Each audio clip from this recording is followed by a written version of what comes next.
What if the biggest losers of Brexit weren't politicians or businesses, but an entire generation left to pick up the pieces? While most headlines focused on trade deals and political power struggles, something more personal was quietly unfolding. For countless young Britons, Brexit didn't just redraw borders, it closed doors to opportunity, identity, and connection.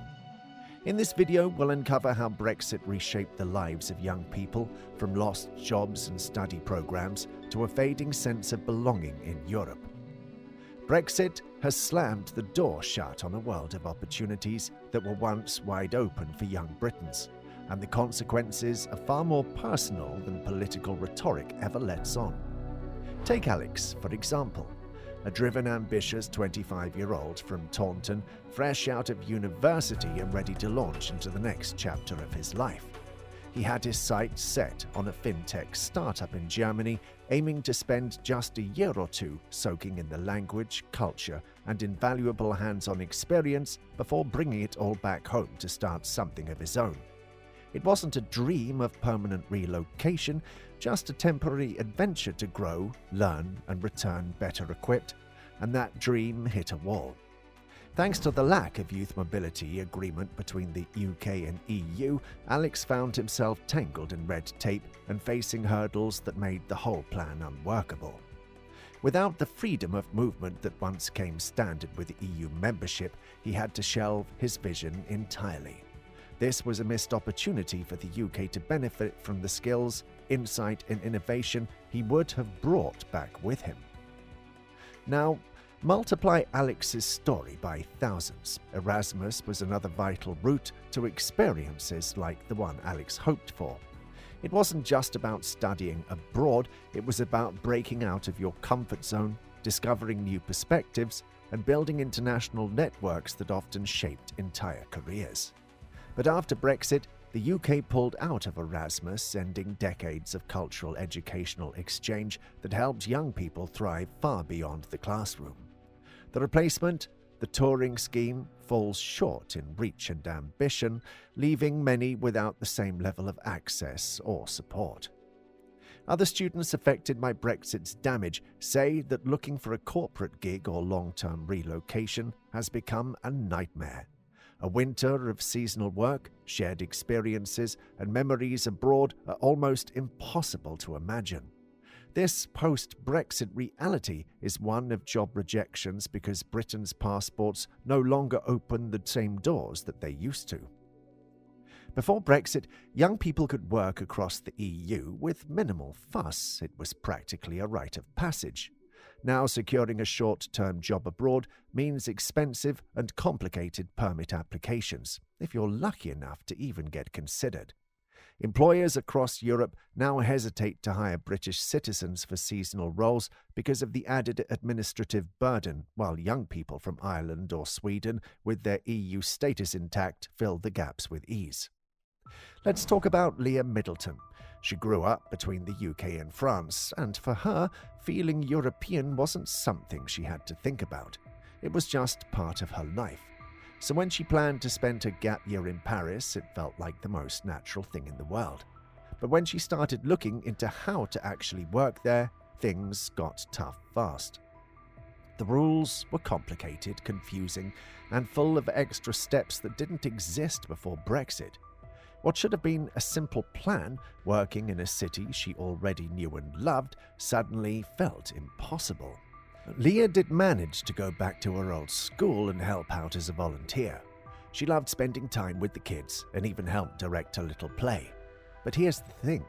The whole experience was unpaid, and for most people her age, working for free just isn't an option. Not everyone can afford that. What hit even harder was the feeling behind it all. Leah said she felt stuck in a kind of Brexit depression, not because she thought the world owed her something, but because it felt like something was taken away before her generation even got a fair shot at it. This rise in antidepressant use after Brexit shows just how deeply it affected people's mental health. And then there's Lewis, a 20-year-old from Brighton. He worked for 3 months in Greece taking photos for a resort company. Sounds like a dream, right? It kind of was. He said it was the first time he lived on his own, and he came back feeling more confident and grown up. But even that opportunity came with limits. Because of the new rules, he had to work without a permit and stick to the 90-day tourist rule. It worked out, but he knew it wouldn't have been so hard a few years ago. The worst part? These were once standard opportunities, expected, accessible, and encouraged. Working abroad used to be a common step towards independence, personal growth, and professional development. It was a way to see the world not as a tourist, but as a participant. That step has now been pulled away for many. Meanwhile, their EU peers continue to move freely, gaining experience, confidence, and connections that put them a step ahead in the global job market. Young Britons are being left behind, not because they're any less capable or ambitious, but because the rules have changed and the support structures they once counted on are no longer there. But the job market, wages, and long-term career prospects for young Britons were about to be shaken too. What once helped launch thousands of careers quickly became part of a much bigger economic fallout. Post-Brexit Britain has not only changed the political landscape, it has redrawn the map of opportunity for an entire generation. For young people stepping into today's workforce, the ripple effects are deeply personal, often invisible on spreadsheets, but painfully clear in paychecks, job rejections, and career ceilings that feel lower than ever before. Since the UK left the European Union, labour shortages have become one of the most visible warning signs of a system under pressure. According to a 2023 report by the UK hospitality industry, vacancy rates across hospitality soared to a level far higher than the pre-Brexit average. That shortage has been most severe in entry-level and seasoned roles, the very kinds of jobs that once helped young people gain work experience, save up for university, or start building a career. Now many of those jobs are vanishing, not because they no longer exist, but because the talent pipeline that once flowed freely between Britain and Europe has dried up. British businesses that once trained and employed hundreds of young workers each year are shrinking their operations. One such company in the tourism sector, previously employing over 400 young Britons annually, has had to slash hiring due to mobility restrictions. The opportunity for career entry points in international hospitality, events, and cultural exchange is slipping through the cracks. European pubs, which run bars and restaurants in France, used to rely on British staff for the majority of its seasonal workforce. Today, only 50% of its employers are from the UK. That's not just a statistic, it's a signal of a system that no longer works for young people, trying to gain access across borders, experiencing or exploring new industries. But what does that actually mean for someone navigating the post-Brexit economy at 21? Take Lauren Conway, a visual artist based in London. Back in 2019, she spent a season living in Berlin. She worked part-time in a local cafe to support herself, and during her time off, she explored the city's art scene, visiting museums, attending exhibitions, and meeting fellow creatives. It wasn't just a fun trip, it shaped her entire career. She built a professional network, learned new artistic techniques, and left with a stronger sense of what she wanted to do next. That experience led her to pursue curatorial work, something she might never have considered without those months abroad. But today, things look very different. If Lauren tried to follow the same path now, she'd run into all kinds of obstacles. She'd have to deal with strict visa rules, expensive application fees, and a real possibility of being denied. Not because she's any less talented or hard-working, but simply because she's British.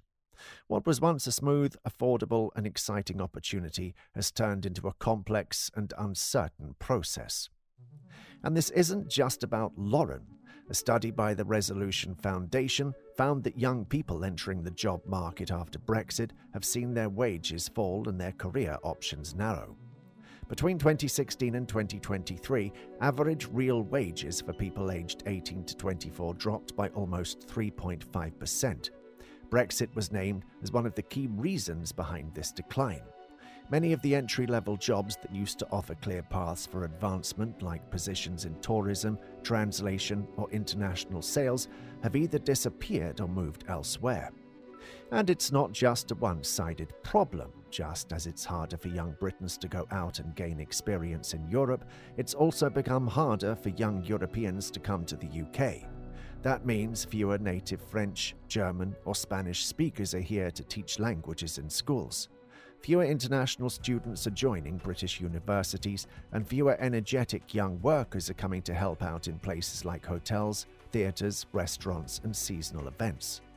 These weren't just ordinary jobs, they were first steps, stepping stones that gave young people experience, confidence, and connections. And they didn't just help the individuals doing the work, they helped the people working alongside them too. Friendships were formed, ideas were shared, and soft skills were built that helped everyone move forward in their careers. All of that is harder now, and for many young people, those first steps just aren't there anymore. The long-term career impact is quietly devastating. Young Britons now start their careers with fewer internships abroad, fewer language immersion opportunities, and fewer chances to stand out in an increasingly global job market. Where their European counterparts can still roam freely between 27 countries, picking up skills and climbing career ladders along the way, British youth are increasingly boxed in geographically, financially, and professionally. The British Chambers of Commerce reported in 2024 that over 60% of small and medium-sized enterprises are facing chronic recruitment issues, particularly in hospitality, creative industries, and events, all sectors where young people typically begin their working lives. Yet the UK government continues to resist implementing a youth mobility scheme with the EU, dismissing it as a return to freedom of movement, a mischaracterization that doesn't hold up to the scrutiny. A time-limited reciprocal youth mobility agreement like the one Canada and Australia have with many European nations would not violate any Brexit red lines. It would allow young people aged 18 to 30 to work and travel for a set period, usually 1 or 2 years, with a cap on numbers and clearly defined criteria. Such schemes have been proven to boost economic growth, reduce youth unemployment, and strengthen international ties. Right now, the UK is losing out on fresh talent, on cultural exchange, and on the long-term career development of its own youth. The irony? Most of this is fixable. Polling shows that the majority of British voters across party lines support the idea of a structured youth mobility programme. Businesses are begging for access to energetic multilingual young professionals, and the EU, by all accounts, is open to the conversation. And the lack of mobility isn't just hurting job prospects and economic growth, it's also leaving a mark on something less visible but just as important.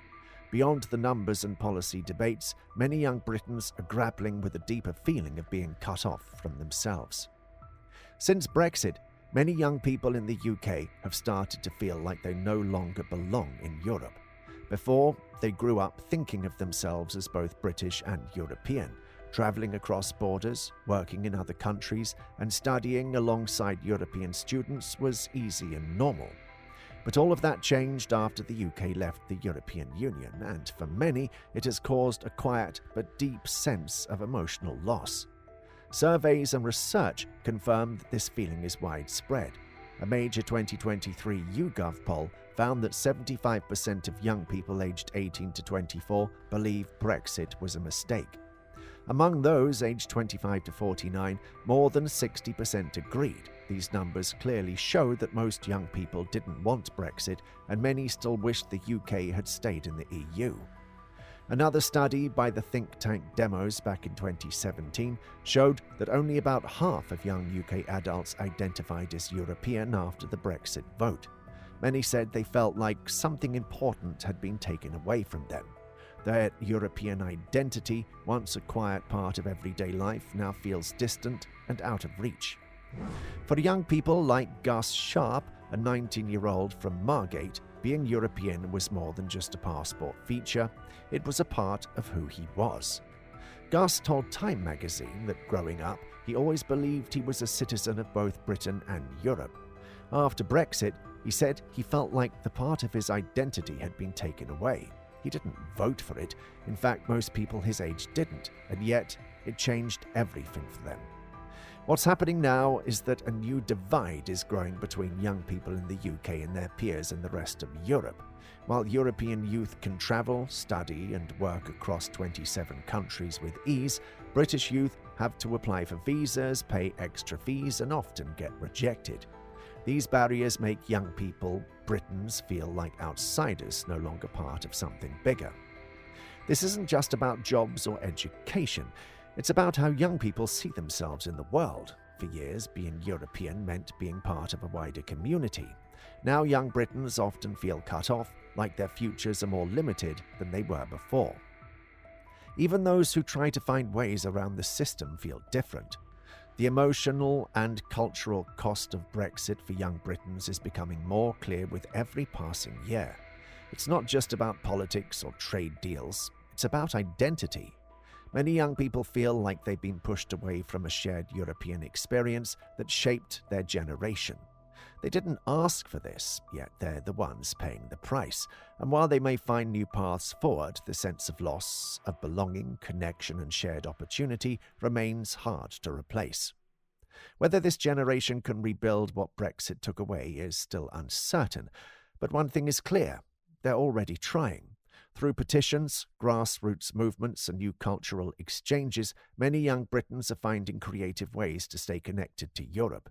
It may not be the same freedom their older siblings once had, but by pushing for youth mobility schemes, cross-border projects, and more open dialogue, they're laying the groundwork for a different kind of partnership. One built on resilience, not politics.